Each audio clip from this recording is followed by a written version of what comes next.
Today, we're going to be going through a casual, slow-paced mining session with the Argo MOLE. I really like the nature of the grind in Star Citizen. I find to be one of the most relaxing gameplay loops you can actually do. I think it's really important to actually highlight that as well. In this case, we've got the Argo MOLE that we're going to be taking out. Now, this is the United Workers Association skin that just came out. I like the soft white and the blue. Not really a fan of the orange, to be honest, although it is true to brand. So in this case, the first thing we're going to do is I'm actually starting by swapping out the mining bags. I'm not swapping them out so much as attempting to increase them. So I left this part in the video. Spoiler alert, but it didn't actually work. But I left this part in the video because I know it is something that I would normally do in the beginning of each session, and when it didn't work, I just kind of gave up and went with it anyway. So this is typically done by removing the bags, both the expanded and the collapsed, from each of the individual slots on the Argo MOLE. Now you have to do this for every single one of them, otherwise you don't get to capitalize on the full amount of space you have. Once you've removed them, you would place the collapsed bag in the spot that the expanded bag normally would sit in. Now that's the lowest slot in the rack. Then you would place the expanded bag in the top slot. Then you would simply remove the collapsed bag. Now once you've done that for each of the different slots, you would damage the ship, fix the ship, and by repairing it, it would actually put the expanded bags back in its place. So what you actually end up with is 2 fully expanded bags in each slot, which essentially doubles the amount of storage space that you have. I'm pretty sure that this worked in the previous release, but it doesn't seem to actually be working in 4.1 anymore. I know it did on my Prospector when it was out the other day, but on the Argo MOLE, it just doesn't seem to.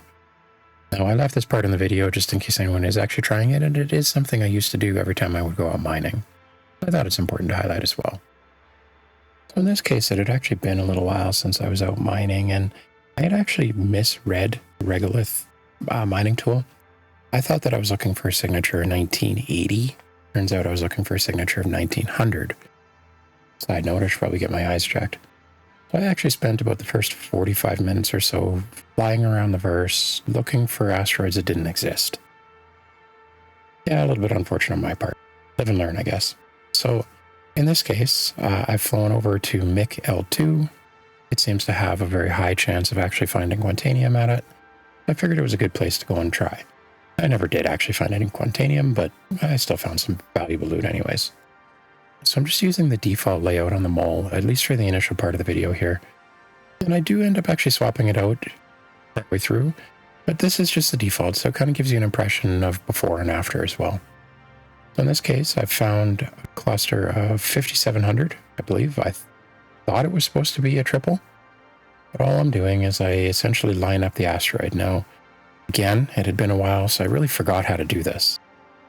Now, what I tended to do, once I did it a little bit more, is if you fly directly towards the asteroid from the pilot seat, you need to essentially place the asteroid roughly 60 to 70 meters from the pilot seat, and you really want it under that lower center console. It seems to be that when you ping it and you can see it there, when you head down into the mining laser, it actually puts it into the perfect spot. Now it's a little bit off. It's not the exact optimal for mining, but it really actually didn't seem to matter here.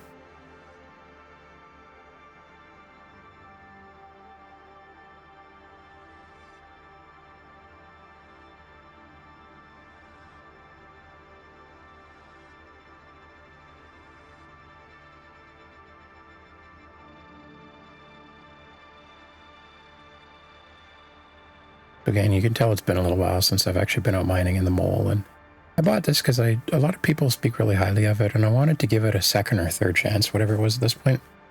But to be honest, I actually couldn't remember how to turn on the mining head. So I did eventually realize that it was up in the top. But if you're looking for it, it's in the buttons up at the top between the 2 different screens. So the first session, or at least the first run here, it was a little bit rough. Most of the rocks that I found I couldn't break. Any that I could find, I really didn't find anything valuable.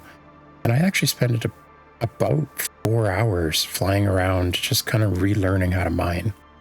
Yeah, it's one of my favorite game loops, but with the supplier die, I didn't actually get a lot of mining done. I did look for some ice, but that's about it. And since they introduced the Hathor stations with the Align and Mine, I haven't had a chance to take them all out, so I apparently forgot how to use it. So as you can see in this case, the rock is actually impossible. Now I do always try every impossible rock, because the one thing you'll notice throughout the video here is I actually managed to break most of the impossible rocks that I found. But in this case, I don't think I was ever actually successful.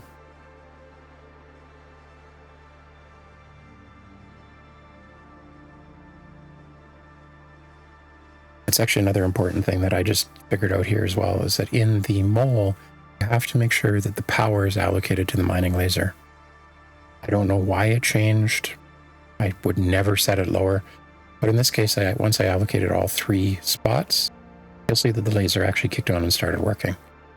So I like the new power management, but I do think that there's definitely some bugs. And you'll notice again as I go through, I had to reset this all the time, which seemed really strange to me because I never ever actually changed it away from it. But just the act of jumping to nav mode and back seemed to mess it up sometimes. Again, in this case, it was a rock that I couldn't actually break, but again, a lot of lessons learned. So off to my next one. And through the magic of editing, you'll see that I've found my next asteroid. And again, like I was talking about before, what I'm doing is I'm trying to place that asteroid roughly 60 to 70 meters away. I started out going a little bit closer, which is why this one's a bit closer. And really, I'm placing it behind that center screen. It really seemed to give me the perfect angle to use the center laser to be able to actually break the rocks from there without jumping back and forth between the 2 stations all the time. So you'll see me do a little bit of a burst with the laser head. Now, the reason I had to do that is it wasn't actually picking up the scan results. I'm not sure why, but I found if you just kind of tap it on, tap it off, it's not enough to blow it up if it is a really small rock for whatever reason, but it does actually get the scan to kind of kick itself in gear and actually do what it's supposed to. So in this case, it's yet another impossible rock. So again, in my first day, I spent a lot of time hitting rocks that I just couldn't break by myself. As you'll see on my first day out, I really found just about nothing.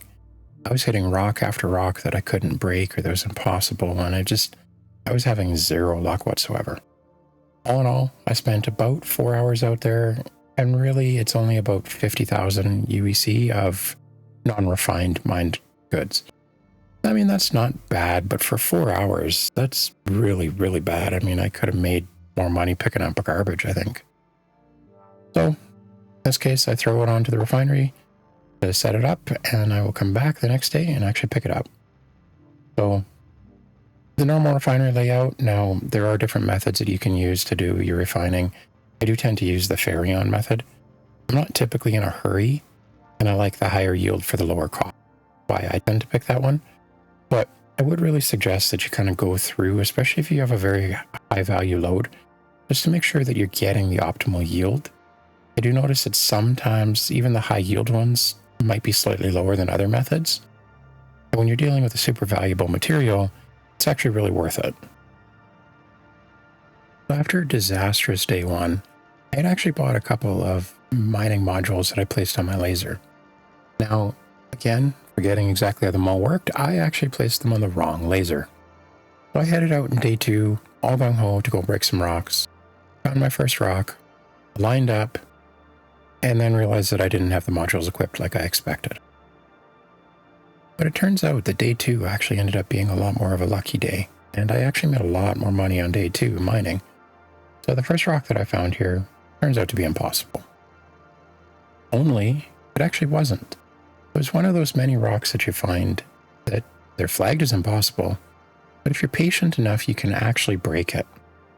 Now, I do find if you kind of move back and forth a little bit along the asteroid surface, that the distance somehow changes. I guess they are round, so that does make sense. And you somehow manage to get one more optimal, and it does actually end up breaking a little bit faster. Maybe it's in my head, but it is something I do like doing.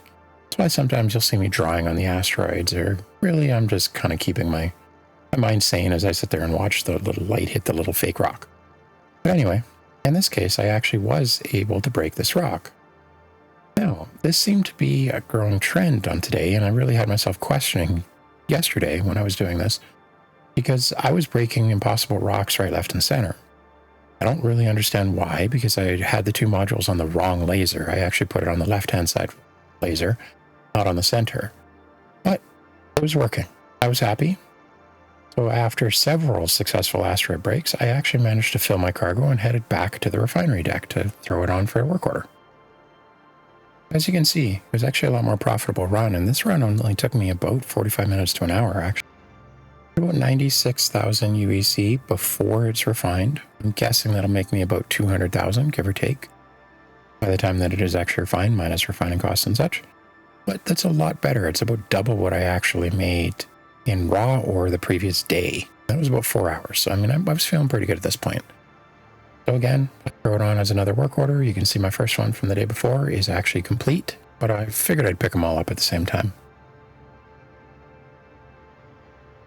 So while I was at the station, I also figured it was a good idea to actually swap around my modules, and I put them on the proper laser this time so that I actually could use them. And out we go again.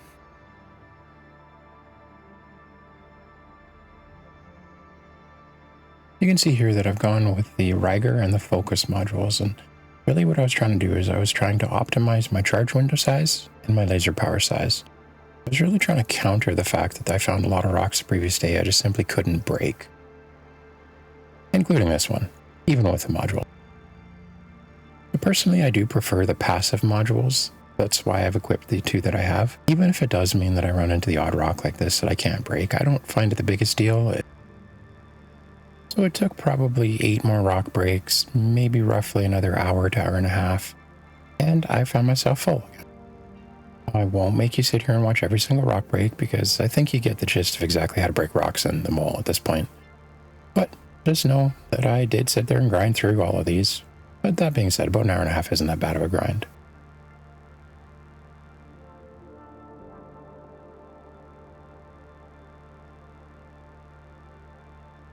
With each run that I've done, I've increased the amount that I've gathered every time.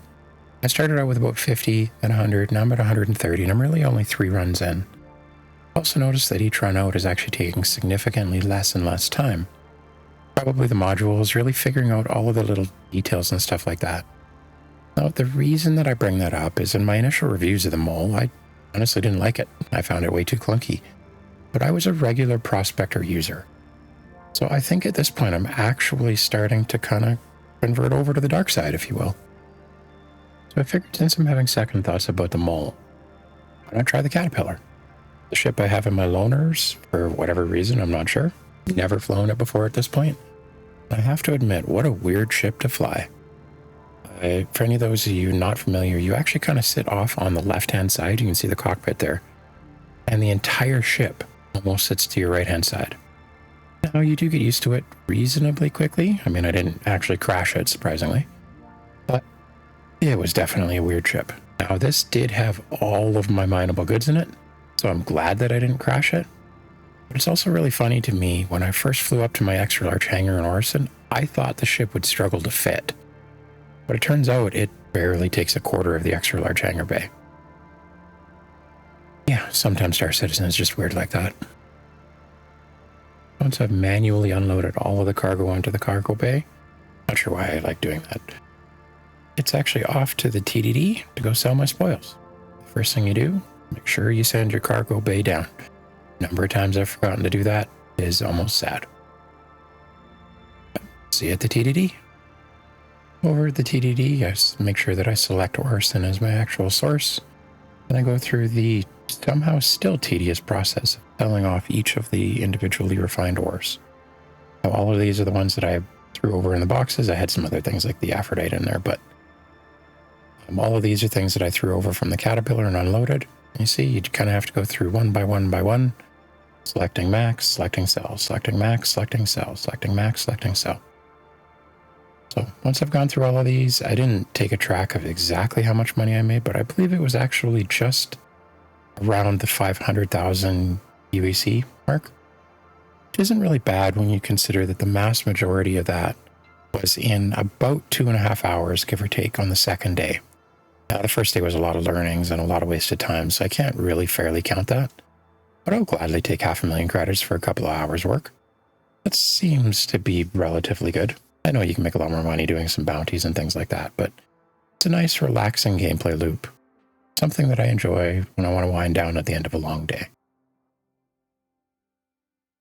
And there you have it, the end of a long couple of days.